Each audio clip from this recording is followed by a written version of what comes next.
Thank you. The family of Dr. Francis Ngaru, our Lord Bishop, and the clergy, the Right Honorable Raila Odinga, Governor of Nairobi, and leaders present, good afternoon. Gaine mwega, geidia yugo, kaimunogire, geidia yugo gaine mwega, na hedishio there. Now, I'm here to bring my heartfelt condolences to you, my sister Mumbi. A lot of you may not know this, but Mumbi and I are from Nyeri County. And I know she doesn't remember this, but allow me to remind you. When I was sworn in as Deputy Governor for Nyeri County, the first phone call I got was from one Mumbi Ngaru. She introduced herself to me, and she said, I will be here in case you need me. I am only a phone call away. Mumbi, for that honor, I'm truly, truly grateful. Thank you for holding our hands. Thank you. You're the women whose shoulders we stand on. When I heard the Honorable Rachel Shebesh speaking about your past, I said, Mumbi has created a culture of women who are strong, who are principled, and who are consistent in what they believe in. So you took the baton down to Madam Rachel Shebesh, and I can tell you she has done a good job also mentoring me. So for that, I'm truly, truly grateful. To the family of Dr. Ngaru, I lost my father when I was 13 years old. It was a tough moment for me. It was a tough moment for my family. You see, parents are our parents, but individually we grieve the loss of a parent. I just want to refer to you words that were spoken at my father's funeral. The words of 1 Thessalonians 4, verse 13. Because when you lose a parent, you're hopeless. There's a sense of hopelessness that begets you. But I want to encourage you with those words, that even as you mourn, you must mourn as people that believe, because I can see you're well brought up within the confines of church and religion. I pray that you find strength and grace and comfort to take the loss of your father. And as you mourn, remember that there will be a reunion between yourselves and your father.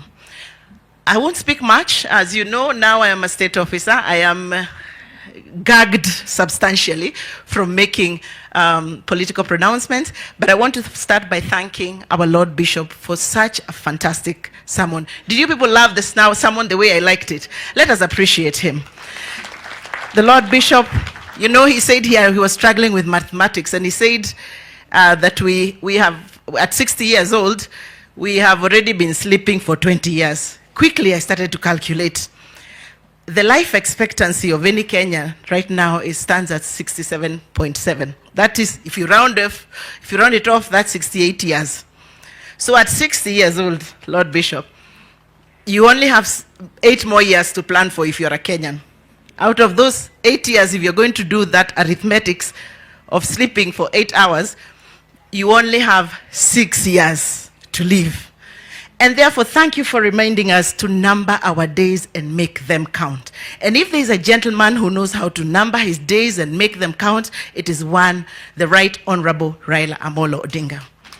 If there's anybody whose every day counts for something, it is this gentleman, this great man who sits with us today.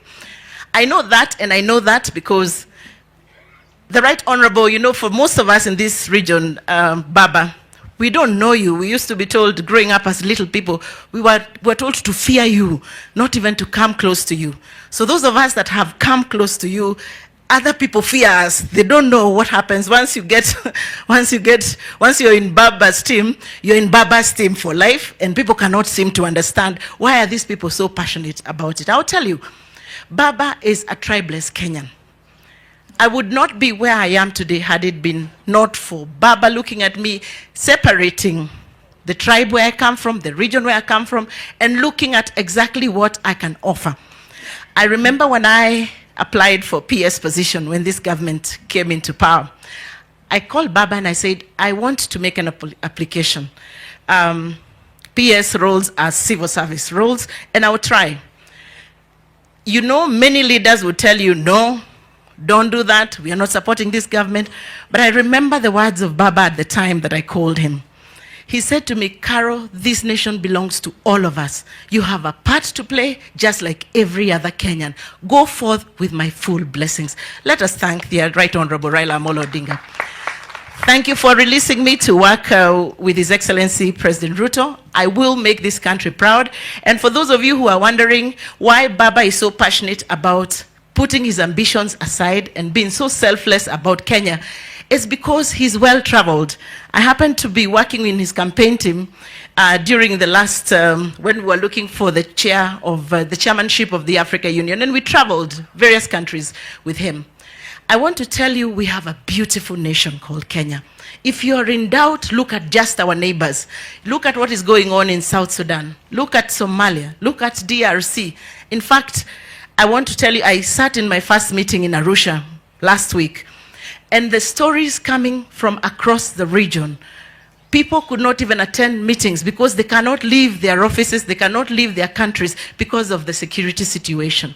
We have a good country because we have leaders like Raila Odinga who agreed to put aside their political ambitions, and they said the great nation of Kenya is bigger than me, Raila Odinga. We want to thank you, Baba. And it's good to thank people when they're still alive. Thank you so much. Thank you for even nominating me and putting me as part of your team, and later releasing me to go and serve the Republic of Kenya. Na inyuwa dwa itotu gia tiriri. Nimunajigua? Mugekuyo uga tiriri. Iregekoyo? Hello? Iregekoyo? Iregekoyo? For those who don't understand that French, look for a good person next to you and ask wamesema nini. Iregekoyo itiri ukavi. Thank you. This is a great honor for this region.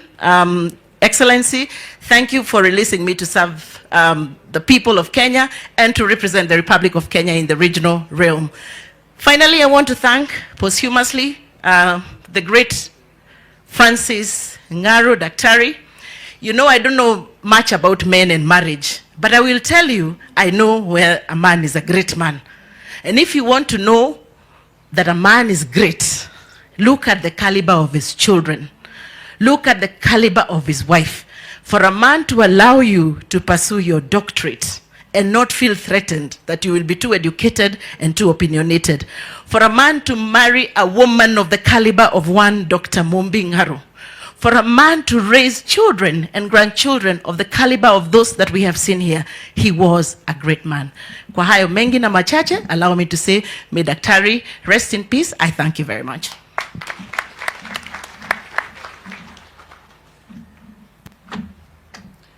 Very well.